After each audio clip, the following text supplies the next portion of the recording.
The massive observation dome aboard the Galactic Science Consortium's research station hummed with anticipation as scientists from 17 species gathered for Dr. Exaltharian's presentation.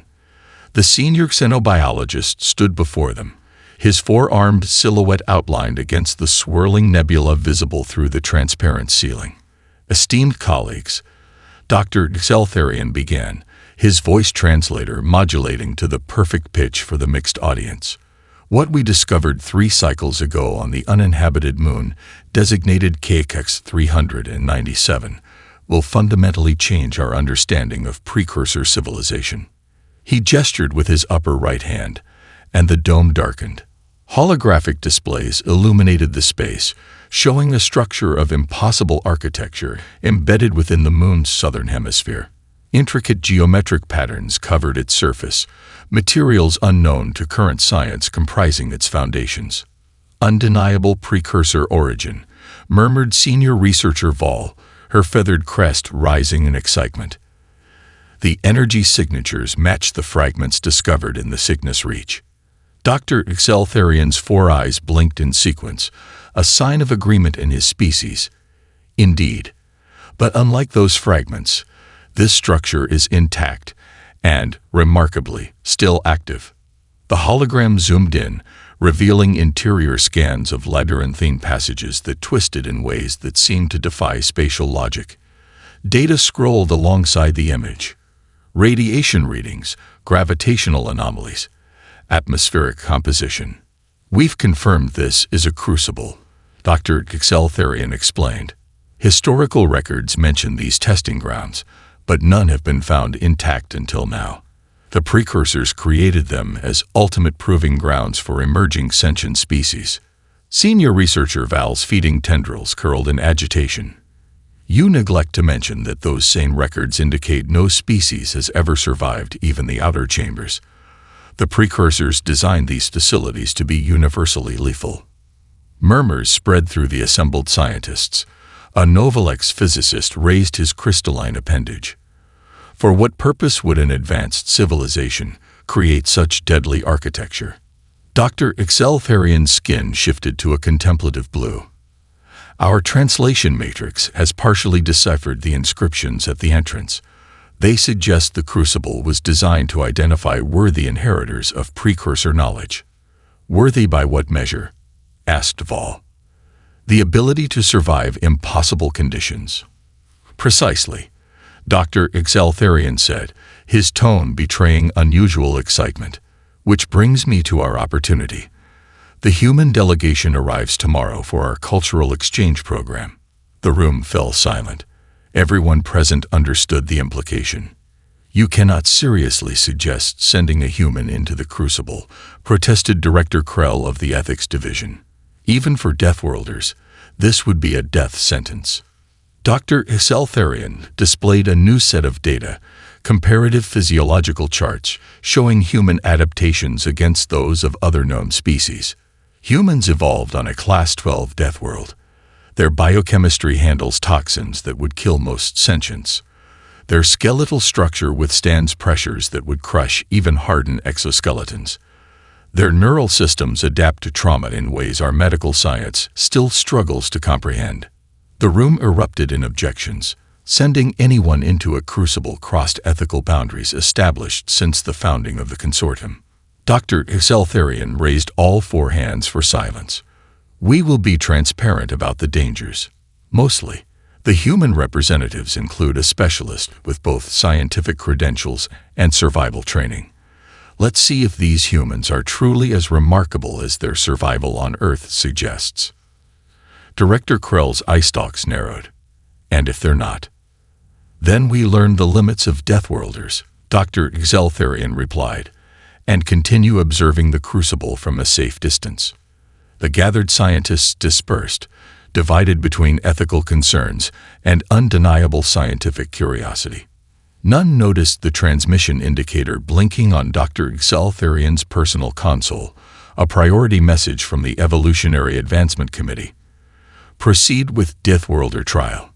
Maximum data collection authorized." Lieutenant Commander Maya Chen stood at the observation window of the UNSS Intrepid, watching the alien research station grow larger against the backdrop of swirling nebula clouds.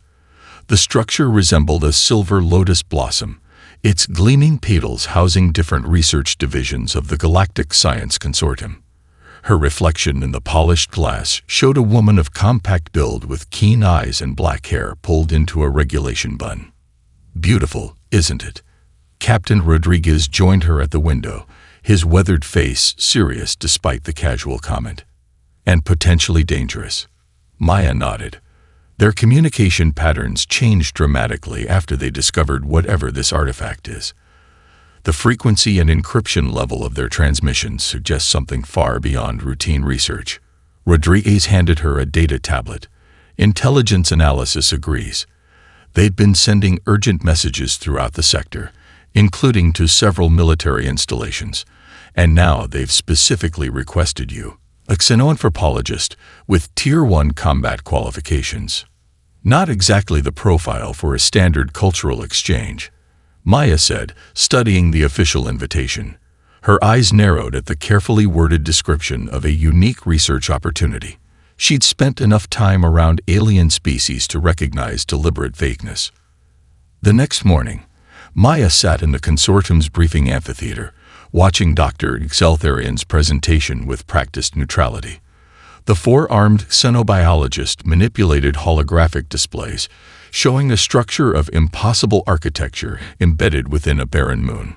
The artifact appears to be a testing facility of precursor origin, Dr. Exeltharian explained, his translator rendering his complex speech patterns into standard English. Our preliminary scans reveal a series of chambers with increasingly challenging environmental conditions. Maya noticed how the assembled alien scientists watched her, not with the usual curiosity reserved for humans, but with the clinical interest of researchers observing a test subject.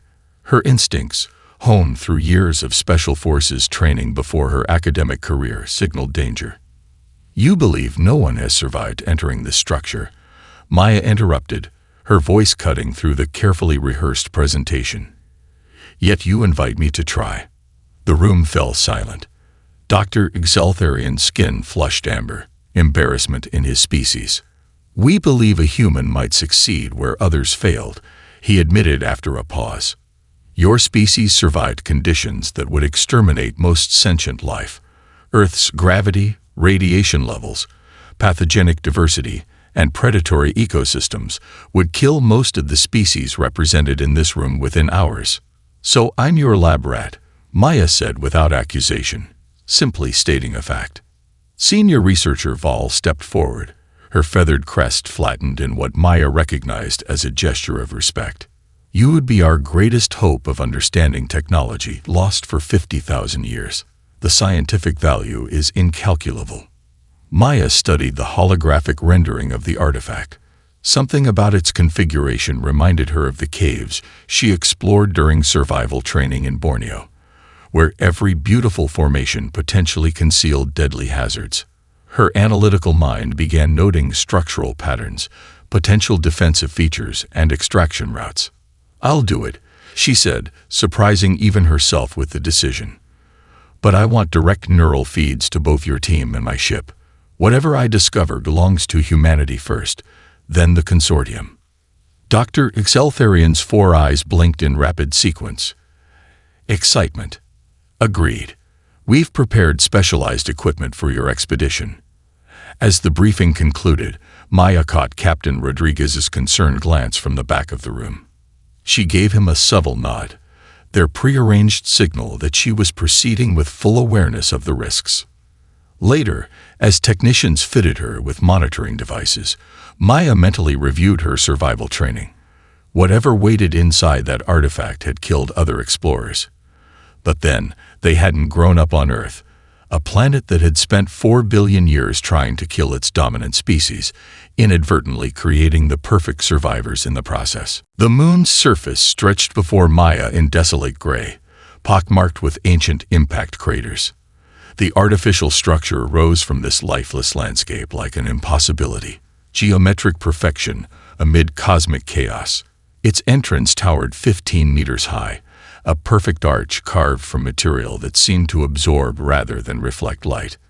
Maya approached steadily, the specialized environmental suit making faint whirring sounds with each movement. The consortium's engineers had designed it to be half the weight of Earth standard models while supposedly offering greater protection. She'd added her own modifications, emergency medical supplies, backup atmosphere scrubbers, and a tactical knife secured against her ankle. Commencing final approach, she reported through the communications link. The neural feed implanted at the base of her skull transmitted her vital signs and sensory input to both the research station and the UNSS Intrepid in orbit above. Dr. Exeltharian's voice came through clearly. Our sensor drones detect no active defenses outside the structure. The inscriptions around the archway remain only partially translated. Maya studied the intricate symbols engraved into the arch. Her implant overlaid approximated translations beside each cluster of alien script. The closest interpretation: only the worthy may pass. All others surrender hope. Dramatic, Maya muttered, checking her equipment one final time. Any last-minute advice before I go where no one has gone before and lived? A moment of uncomfortable silence followed before Dr. Exeltharian spoke again. Commander Chen, our sensors are active. According to our models, the first chamber contains. Maya crossed the threshold, cutting off the scientist mid-sentence. The world distorted around her instantly. Gravity suddenly tripled, crushing down with invisible force. Her knees buckled as the pressure threatened to compress her spine and collapse her lungs. The suit's exoskeletal supports strained and emitted warning beeps as they fought against the increased gravitational pull. In the observation dome, alarms blared as instruments registered the gravitational assault. Holographic displays showed Maya's vital signs spiking dangerously, heart rate accelerating, blood pressure rising, oxygen saturation dropping. "Extraction Protocol Alpha," shouted Director Krell. "She'll be dead in minutes." Dr. Exeltharian held up a restraining hand, his eyes fixed on the neural feed display. "Wait, look at her response pattern." On the screen, they watched through Maya's eyes as she forced her body to adapt. Muscle memory from Special Forces training kicked in, techniques developed for high-G spacecraft maneuvers and deep water pressure environments. She widened her stance, redistributed her weight, and forced controlled breaths despite the pressure on her lungs. Gravitational flux at 3.2 standard, reported senior researcher Val in disbelief. That would collapse the respiratory system of any known species. Maya's vital signs, after their initial spike, began to stabilize. Her pulse slowed to an elevated but sustainable rate. Her breathing found a labored but regular rhythm. "This is..." Maya's voice came through the comms, strained but coherent. "Reminds me of deep water pressure training in the Marianas facilities. Uncomfortable but manageable. Earth's gravity is only 1/3 of this, but the principles are the same." Dr. Exeltharian noticed movement at the entrance to the observation dome. Diplomats and scientific attaches from other species were quietly entering. The Harden ambassador with his crystalline exoskeleton, the Novalex arbiter trailing luminescent particles, and others. Word had spread throughout the station. Something unprecedented was happening, and no one wanted to miss it. On the neural feed display, Maya was moving forward, each step deliberate and carefully placed. Her breathing had settled into a rhythm appropriate for the crushing pressure. "Approaching the transition to the second chamber," she reported. "If the architectural pattern holds, there should be a security mechanism. Yes, there. A pressure plate disguised as ornamental tiling." Dr. Exeltharian exchanged glances with senior researcher Val. The human had spotted a trigger mechanism their teams had missed in all their scans. "Moving to the next chamber now," Maya announced. "Let's see what else your precursors considered a challenge." The second chamber opened before Maya like a fever dream from ancient Earth mythology. The circular space stretched 20 meters across, its walls covered in shifting panels that emitted alternating waves of light and darkness. The floor beneath her feet vibrated with subtle rhythmic pulses. "Visual analysis of the second chamber," Maya reported, her voice steady despite the lingering effects of the gravity trap. Appears to be some sort of environmental testing arena. Temperature readings are fluctuating dramatically. That was an understatement. Her suit's sensors registered oscillating temperatures that swung from -40 to +60 degrees Celsius within seconds. The strobing lights synchronized with these temperature shifts, blinding white flashes accompanying heat waves, while periods of near-total darkness coincided with bone-chilling cold. In the observation dome, the gathered scientists and diplomats watched with growing fascination. The Novalex Arbiter drifted closer to Dr. Exaltharian, trailing luminescent particles in his wake. "Fascinating design," the Arbiter commented. "The chamber creates perfectly opposing environmental conditions in rapid succession. No biological system could adapt quickly enough to survive. The suit will fail in approximately 90 seconds, senior researcher Vol added, studying the telemetry data. Material degradation has already begun at the molecular level. Through the neural feed, they watched as Maya assessed her situation with remarkable calm. She removed a thin reflective emergency blanket from her utility pack, quickly calculating the timing of the temperature oscillations. Temperature shifts follow a 7-second cycle, she muttered to herself. Predictable enough to work with. Maya began moving through the chamber with precisely timed movements, advancing during the transitional moments between temperature extremes. When heat pulses came, she raised the reflective blanket as a shield. During cold cycles, she wrapped it around exposed portions of her suit where sensors showed the cooling system struggling. Earth's climate zones range from -50 to +50 degrees Celsius, she explained through carefully measured breaths. Humans have lived in all of them with prehistoric technology. Desert nomads and Arctic tribal communities developed techniques to handle these extremes thousands of years before we achieved spaceflight. The aliens watched in stunned silence as Maya methodically traversed the chamber. When her suit's external temperature regulation system began to fail, she calmly activated her backup systems and continued forward. "Remarkable adaptation capabilities," whispered the hardened ambassador, his crystalline exoskeleton resonating with the observation dome's vibrations. "She's treating potentially lethal conditions as mere inconveniences." Maya reached the far side of the chamber where a narrow corridor led deeper into the artifact. As she prepared to enter, the suit's atmospheric sensors triggered an urgent warning. The next section contained rapidly changing atmospheric compositions. "Commander Chen," Dr. Exaltharian's voice came through her comms. "Our readings indicate the next section contains neurotoxic compounds in gaseous form. Perhaps we should consider extraction before." "No," Maya interrupted, already checking her suit's seal integrity. "I'm continuing. The suit should provide adequate protection." She stepped into the corridor, and immediately a fine mist began filling the space.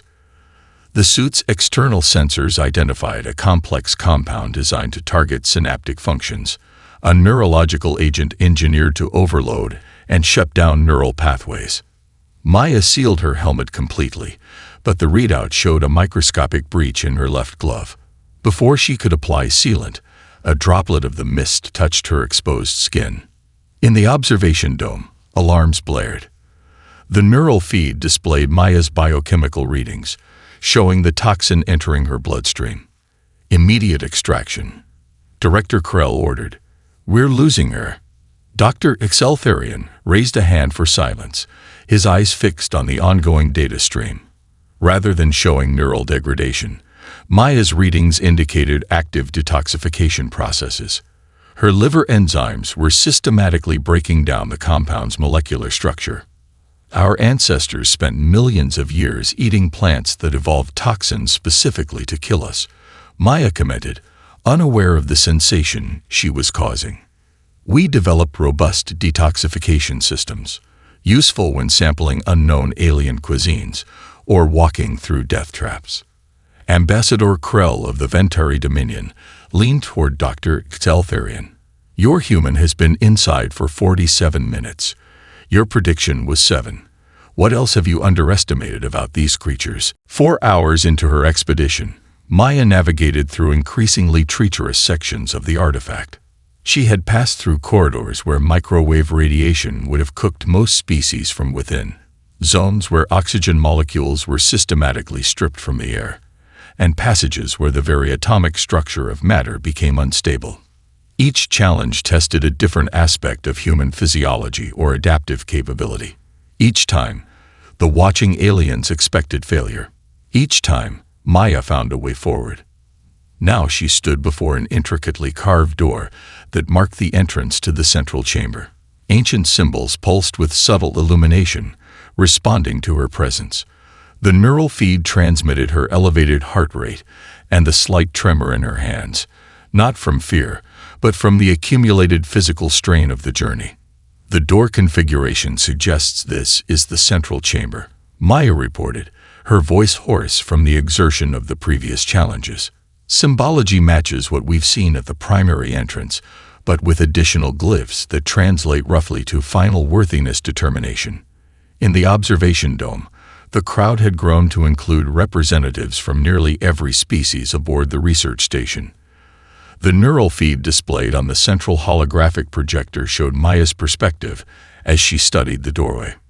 "Commander Chen," Dr. Exeltharian said, his voice betraying unusual emotion. "You have already surpassed all expectations. The data gathered is invaluable. Consider extraction before attempting the central chamber. Historical records suggest it contains the most severe challenges." Maya's laugh came through the comms, surprising the assembled aliens. "Didn't come this far to turn back now, Doctor. Besides, I'm curious what these precursors considered their ultimate test." She placed her hand on the door's central panel.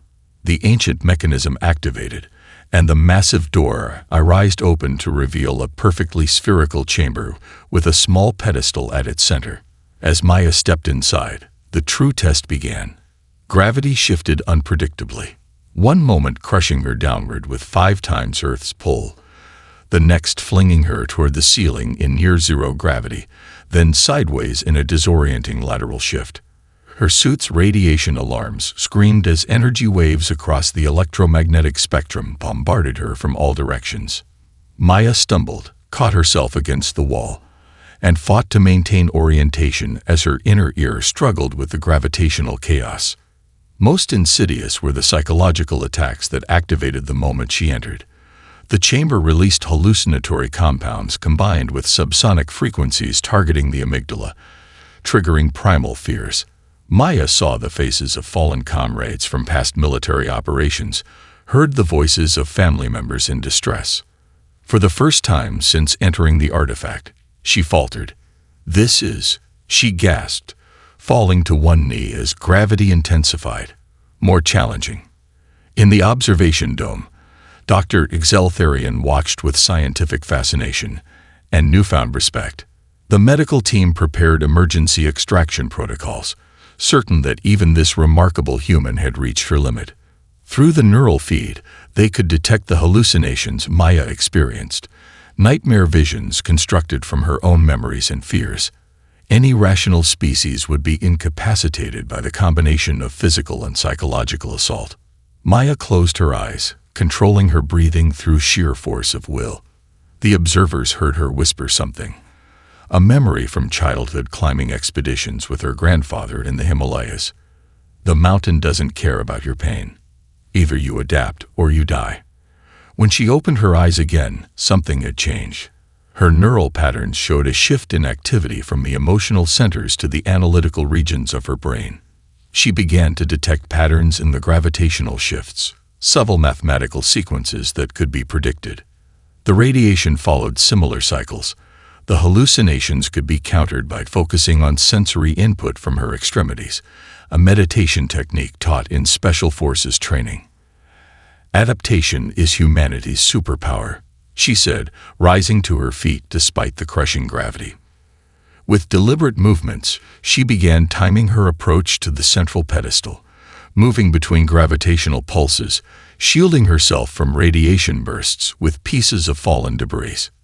In the observation dome, Even the most skeptical aliens watched in silent awe as Maya methodically conquered what their civilizations had considered unsurvivable.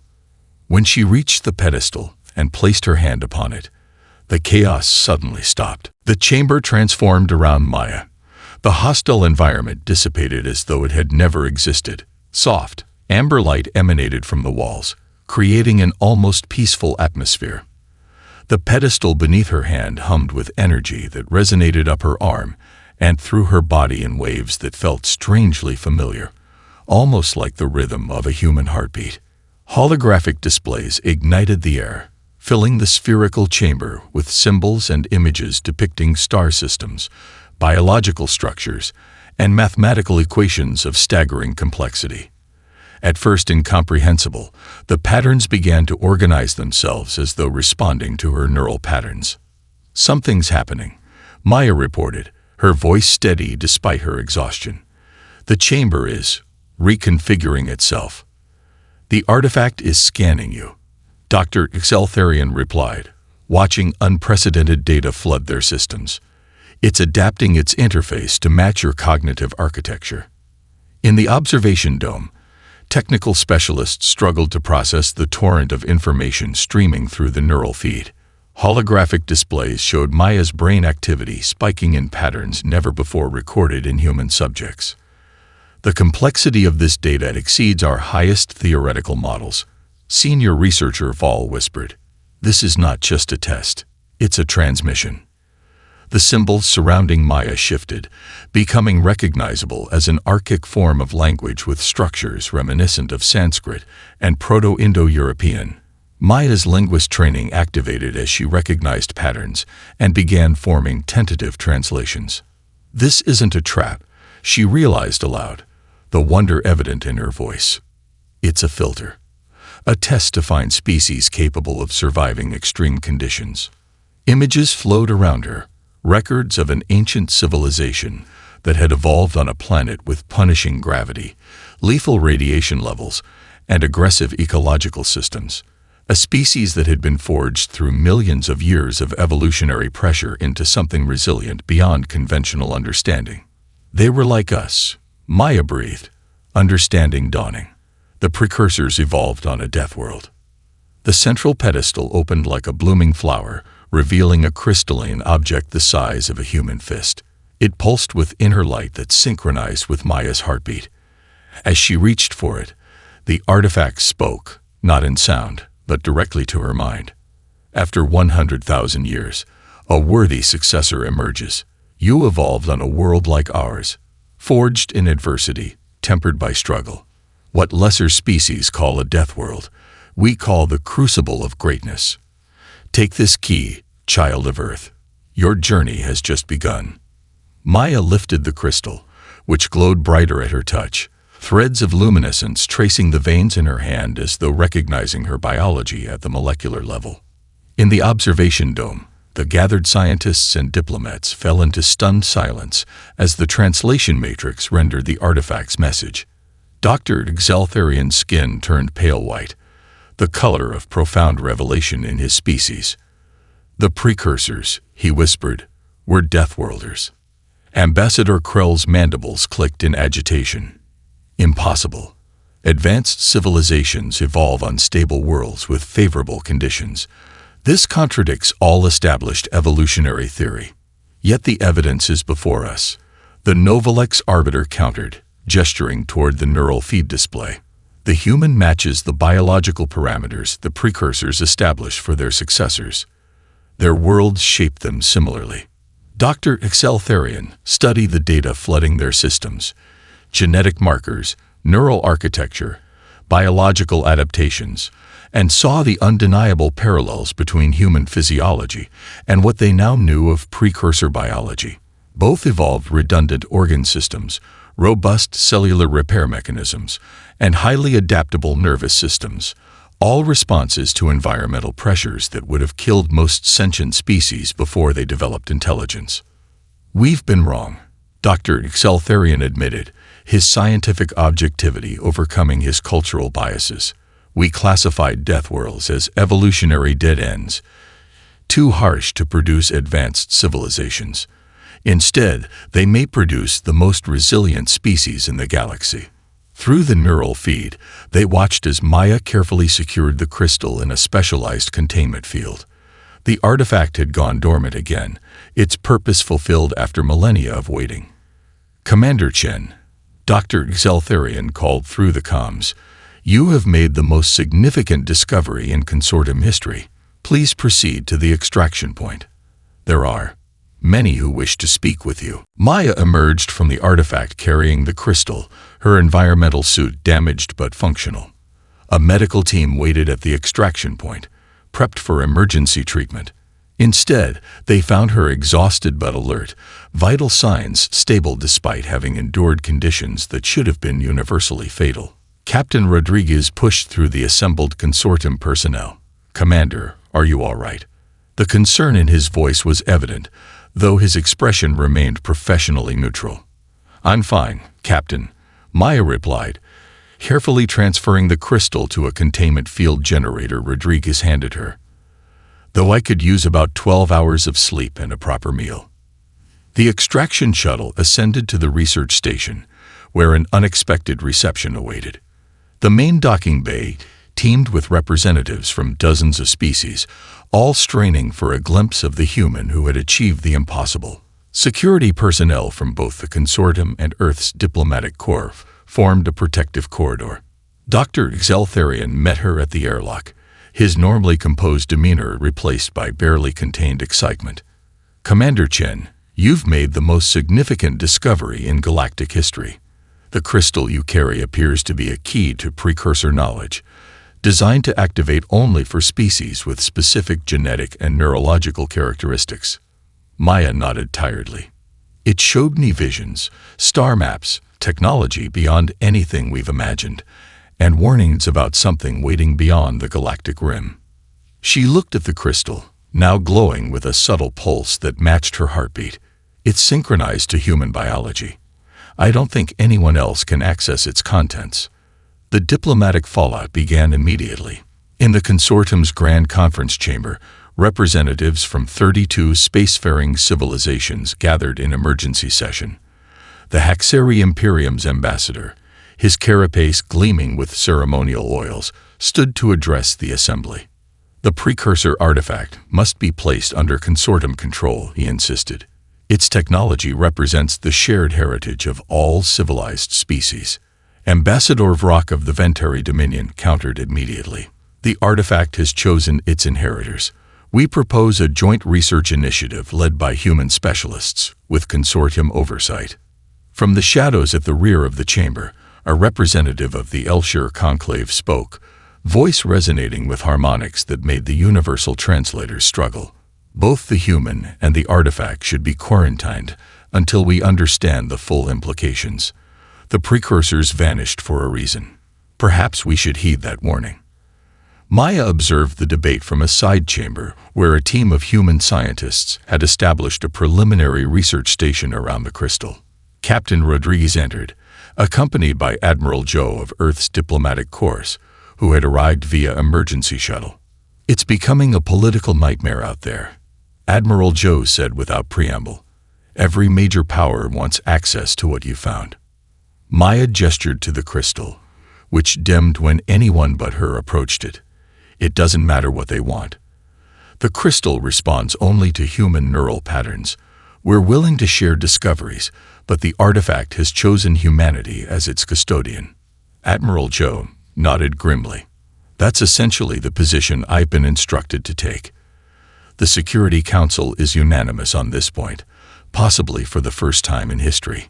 Dr. Xeltharian joined them, carrying a data tablet filled with preliminary analyses. "We've been studying the biological data encoded in the crystal's outer matrix," he explained. "The precursors evolved on a planet with 1.3 times Earth's gravity, higher radiation levels, and more aggressive pathogens. They too were Deathworlders, and they designed their legacy to pass only to species with similar evolutionary advantages." He hesitated, then added with newfound respect, "Your Earth is not a curse but a blessing. It prepared you for challenges my species could never survive." Outside the chamber, The political maneuvering intensified. Species that had regarded humans as primitive newcomers to the galactic community now faced an uncomfortable recalibration. Ancient powers that had dismissed Earth as an evolutionary backwater now sent urgent messages to their governments, requesting updated protocols for human interaction. In less than 24 hours, humanity's position in the cosmic hierarchy had fundamentally changed. They were no longer tolerated newcomers but recognized inheritors of the most advanced civilization the galaxy had ever known. And Maya, standing in the eye of this political hurricane, understood that her journey through the artifact was only the beginning. 3 months after Maya's journey through the artifact, the crystal's secrets had begun to unfold. A joint research facility had been established on a secure Earth orbital platform, where scientists from both humanity and select consortium species worked to decipher the vast repository of knowledge. Maya, now promoted to captain, stood in the main research hub reviewing holographic star charts projected from the crystal. The maps revealed coordinates to 17 similar artifacts scattered throughout the galaxy, each housing different aspects of precursor knowledge and technology. "We've confirmed the 7th location," reported Dr. Eliza Kaminsky, lead xenorchaeologist. "It's in a system near the Perseus Arm, previously unmapped." Maya nodded, studying the pulsing light that marked the location, and the translation team's progress. "Accelerating," Eliza replied. "The linguistic algorithms you developed based on your direct experience with the artifact have been invaluable. We've deciphered approximately 8% of the crystal's data, focusing on the warning segments first. Those warnings had become the center of humanity's focus. The crystal contained detailed information about a threat the precursors could not overcome. An extragalactic species that had nearly consumed all life in the Milky Way before the precursors enacted a desperate containment protocol 50,000 years ago. Dr. Exeltharian entered the hub, now serving as the consortium's chief liaison to the Human Research Initiative. Once skeptical of Deathworlders, he had become humanity's most vocal advocate among the galactic community. "The Galactic Council has approved your expedition proposal," he announced. 7 species will contribute vessels to the fleet, but humans will comprise the core exploratory teams. Maya turned from the star chart. "And the Council's reaction to our findings about the containment barrier." Dr. Exeltharian's skin darkened. Concern in his species? Mixed. Some factions argue the data is inconclusive. Others suggest we should strengthen the barrier rather than prepare for its failure. The containment barrier, a vast energy field created by the precursors at the galaxy's edge, was deteriorating. According to the crystal's data, it would fail completely within 50 years, allowing the extragalactic threat to return. "They can debate all they want," Maya said firmly. "The evidence is clear. The barrier is failing, and we need the knowledge from all 17 artifacts to have any hope of preparing an effective defense." The following week, Maya addressed the final briefing before the expedition launch. The chamber contained representatives from all 7 species participating in the mission, along with the human specialists who would lead the exploration teams. "The containment barrier the precursors created at the galaxy's edge is failing," she explained, standing before a holographic representation of the Milky Way surrounded by a faintly glowing shell. "Whatever drove them to extinction is still out there, hibernating. The precursors believed only species evolved in environments like theirs, like Earth, could hope to develop the resilience needed for the coming conflict." Dr. Exeltharian added, "We've analyzed the biological data in the crystal. The threat evolved in conditions even harsher than Earth, a Class 14 environment with atmospheric pressure, gravity, and radiation levels that would quickly kill even humans. Their biology is unlike anything in our galaxy." A nervous murmur passed through the assembled representatives. A hardened scientist raised a crystalline appendage. "If these beings evolved in conditions more extreme than Earth, doesn't that suggest they would have the same advantages over humans that humans have over us?" "Possibly," Maya acknowledged. "But the precursors left us their knowledge for a reason. They saw something in humanity's potential that gave them hope, perhaps our adaptability, our creativity under pressure, our stubborn refusal to accept defeat. She surveyed the faces around her, human and alien alike, unified by a common purpose despite their biological differences. The precursors weren't looking for intellectually superior beings to inherit their legacy. They were looking for survivors, species tempered by adversity and strengthened by overcoming impossible odds. They were looking for humans. As the briefing concluded, Maya returned to the research hub for a final review of the expedition parameters.